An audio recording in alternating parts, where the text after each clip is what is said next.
once again, I'm sorry.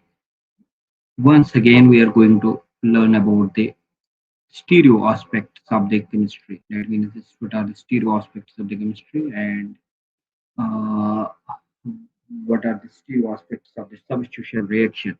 So, in the previous video, where I have explained what is the SN1 reaction and what is SN2 reaction, and what is the subnucleophilic substitution reaction. And now in this video, we are going to explain what is the uh,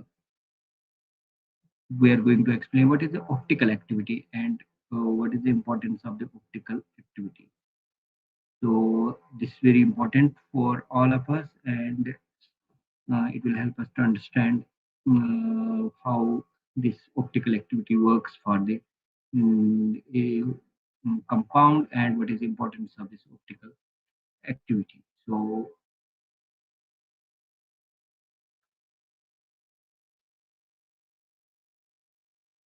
now, what is optical activity? First of all, we have to understand the few terms. That is, one is plane polarized light.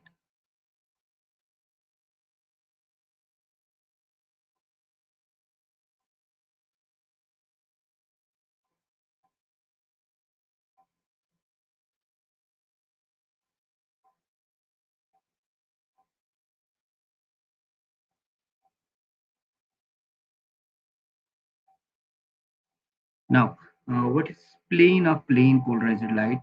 Produced by the passing ordinary light through the Nicol prism. So there is a prism that is called as a Nicol prism. So first of all, we must understand the definition of the optical activity. The definition of the optical activity is the property of certain substances to rotate plane polarized light passing through them. If when we are having an Nicol prism and we have the plane polarized light, if that we will use that plane polarized light to pass through the Nicol prism,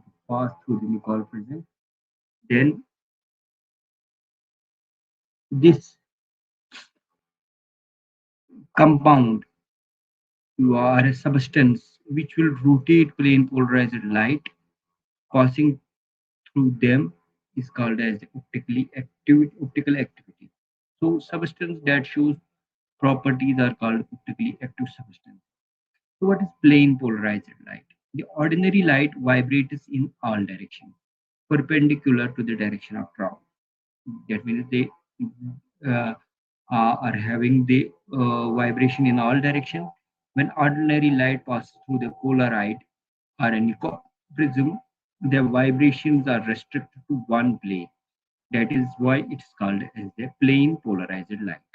So first of all, we must understand what is plane polarized light. The plane polarized light is the light which is having the vibration in all directions, and when we will restrict that vibration in one plane, that is called as a plane polarized light. What happens in an optically active substance?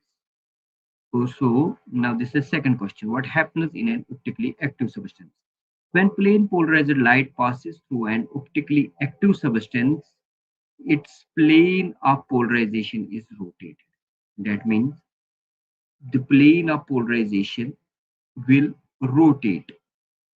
First of all, if we will not keep any substance, the light will pass in one plane. Now we have put any substance, there will be the polarization, plane of polarization is rotated. So there are two possibilities of the rotation. That one is clockwise rotation and another is anti-clockwise rotation. The clockwise rotation is called as the dextrorotatory. It is written here dextrorotatory, and it is called as the dextrorotatory. And in the same way, the it is also called as the deform, or it can be indicated by the positive sign. Now, if it is anti-clockwise, if the light rotates towards left side, that is anti-clockwise direction, the compound is said to be levorotatory. That's called as the L form. That is negative sign is placed before the degree of rotation. Before the degree of rotation. That means yes. So such positive and negative isomers are the compounds called optical isomers. Those compounds which are having the positive and negative sign, that so they become the isomers, and these are called as optical isomers. So for example, if substrate rotates the plane polarized in clockwise direction, it is called as a dextrorotatory. And if the substance rotates it in the anti-clockwise direction, that is left, that is they are called as the levorotatory.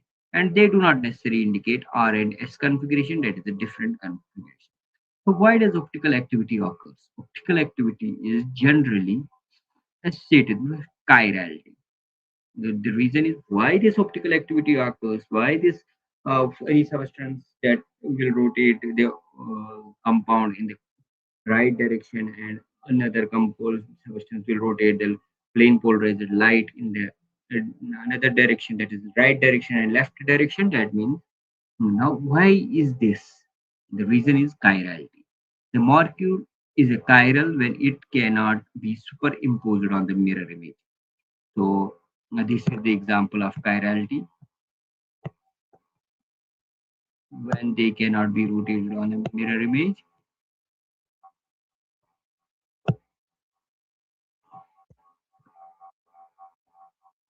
Just a second. This is these are chiral hands. The feet are chiral, and the glasses that are put in between the mirror is between them. They are achiral. So non-superimposable mirror images are called as a chiral, and superimposable mirror images are called as the achiral. So the reason is chirality, and chirality is the main reason when it cannot be superimposed as the mirror image, just like the left and right hand cannot be perfectly superimposed. Many chiral compounds contain chiral asymmetric carbon, usually a carbon attached to the four different groups. So, for example, lactic acid.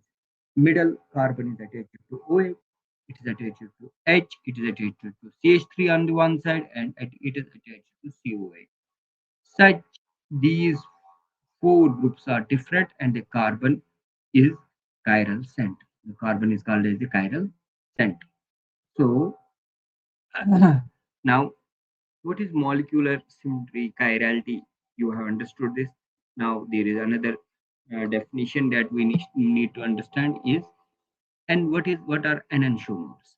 So the observation of this chirality was observed by the Louis Pasteur 1848, and that crystals of certain compounds existed in the form of mirror images and laid the foundation of the modern stereochemistry.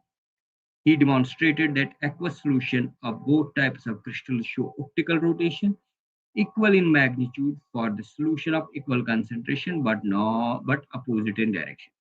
He believed that this difference is optical in difference in optical activity was associated with the three-dimensional arrangement of the atoms in the molecule, that is configuration. In we have explained the configuration in previous video, and the configuration of two types of crystals. So then there come the other scientists, that is Van Hoff and Liebel, in the same year 1874 independently argued that the spatial arrangement of four groups, that is valencies, around the central atom is tetrahedral, and if all the substituents attached to the carbon are different, the mirror image of the molecule is not superimposed or overlapped on the molecule. Such compounds are called as asymmetric carbons or stereocentrals. So, resulting the molecule would lack symmetry and is referred as asymmetric. Asymmetric molecules, along with the non-superimposability of the mirror images, is responsible for the optical activity of the compounds. So, this question can be asked: why are the compound showing optical activity? The answer is very simple. In one line answer is asymmetry of molecules along with non-superimposability of mirror image. Now, symmetry and asymmetry are also observed in many day-to-day objects. For example, spherical cube cones are identical and their mirror images can be superimposed. However, many objects are not superimposed. For example, left hand and right hand cannot be superimposed. But if you put left hand on the right hand by moving them in the same plane, they do not coincide. By moving them in the same plane, they do not coincide. The objects which are non-superimposable on the mirror image are like a pair of hand are chiral. And the property is known as chirality. And the chiral molecules are optically active, while the objects which are superimposable on the mirror image are called achiral, and achiral molecules are optically inactive. The above test of the molecular chirality can be applied to the organic compounds by constructing model and its mirror images by drawing their three-dimensional structure, attempting to superimpose them in our minds. So we need to, for example, we have this propanol to all and propanol to all. We will see whether they will be superimposed and then they will not be superimposed. Okay. Now, if we will try to rotate them and we'll try to rotate A with C, we will try to superimpose A with C. After 180 rotation, we will see that C is superimposable or A. So A and B are chiral, A and C are chiral. So A and B are optically active compounds and A and C are optically inactive compounds. As you can see that propanol 2 does not contain an asymmetric carbon. All as all of four groups are attached to a tetrahedral group are not different. So we rotate the mirror image of the B of the one at the 180 and after rotating try to overlap the structure mm, C with the A and these structures complete overlap and the propanol 2 is 2-all is achiral. Now butane 2-all has four different groups attached to add the tetrahedral and are expected to chiral. Some examples,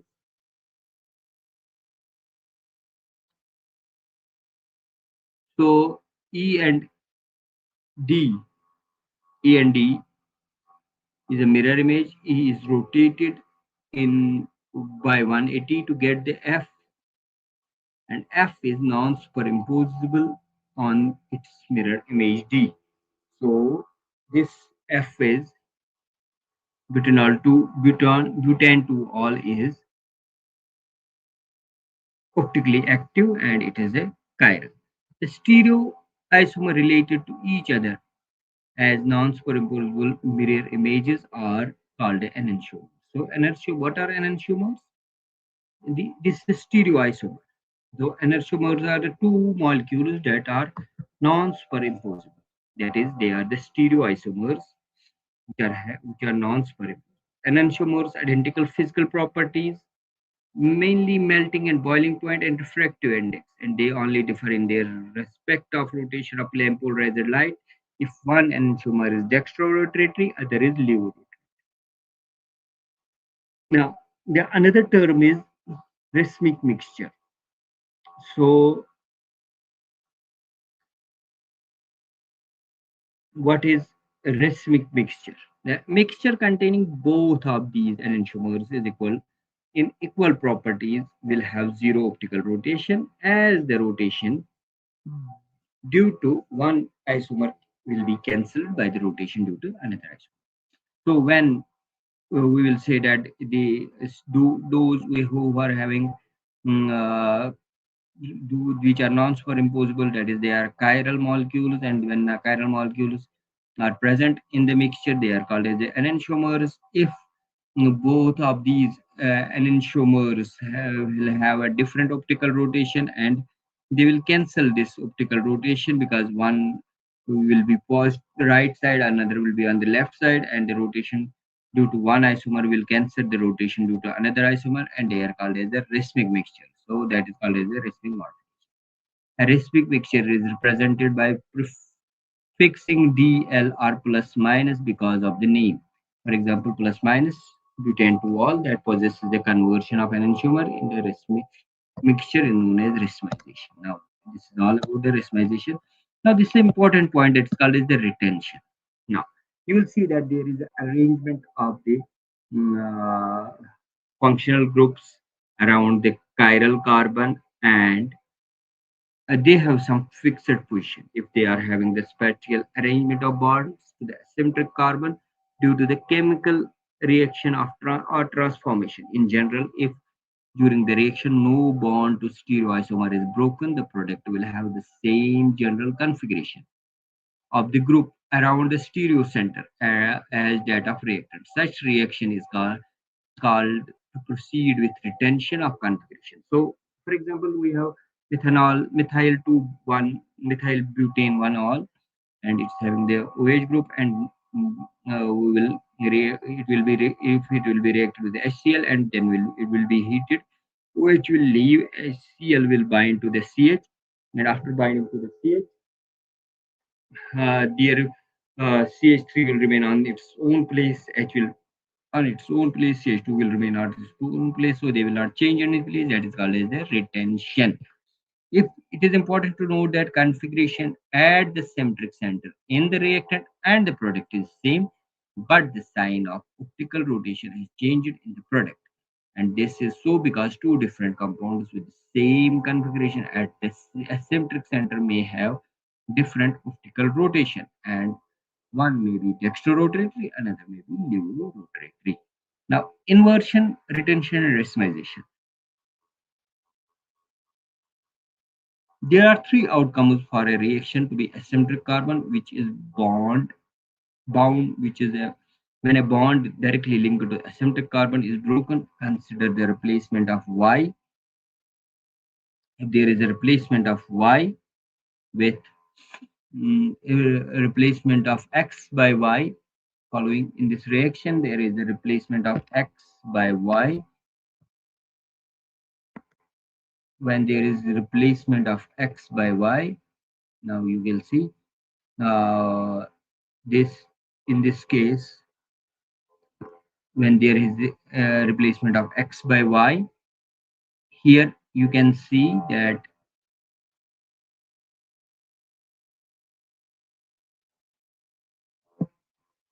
Y is here, but the compounds attached to the central carbon or the symmetric asymmetric carbon, that doesn't change. When that doesn't changes, there is called as the retention. Here in this case, it has changed. It is called as the uh, inversion. So you might have understand what is retention and what is inversion. And inversion configuration has been inverted by B, and if the 50-50 mixture of A and B is obtained, then product is process called racemization, and the product is optically inactive as one isomer will rotate the plane polarized light in the different direction.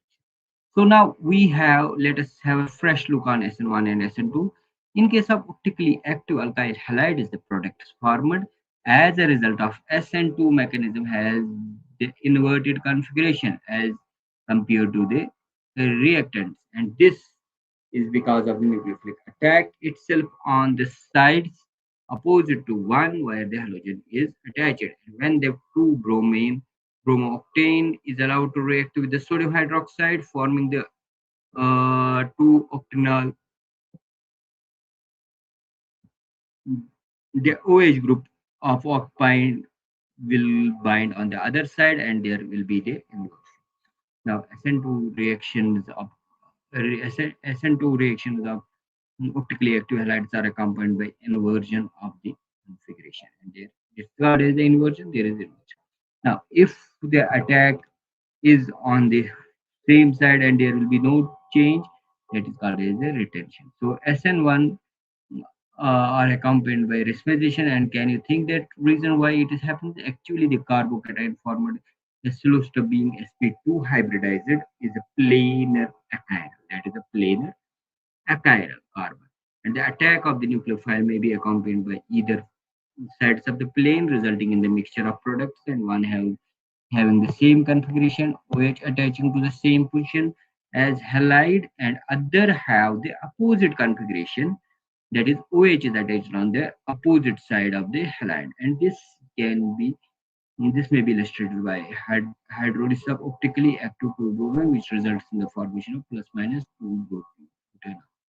Now, the next topic is elimination reaction. We will consider it in the next day, inshallah. And I hope you have understood what is a inversion and why is retention these in SN1, SN2, why is there formation of levorotatory and dextrorotatory compounds, why is there retention and inversion, and why is there uh, inversion in the SN2, and why is there retention on the one side in SN1 and inversion on the other side in SN1.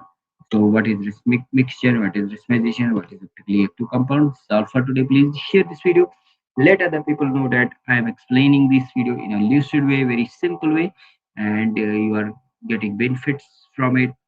From my lectures. Please share this video. Comment below and say suggest what can be improved so that you will understand these lectures in a better way.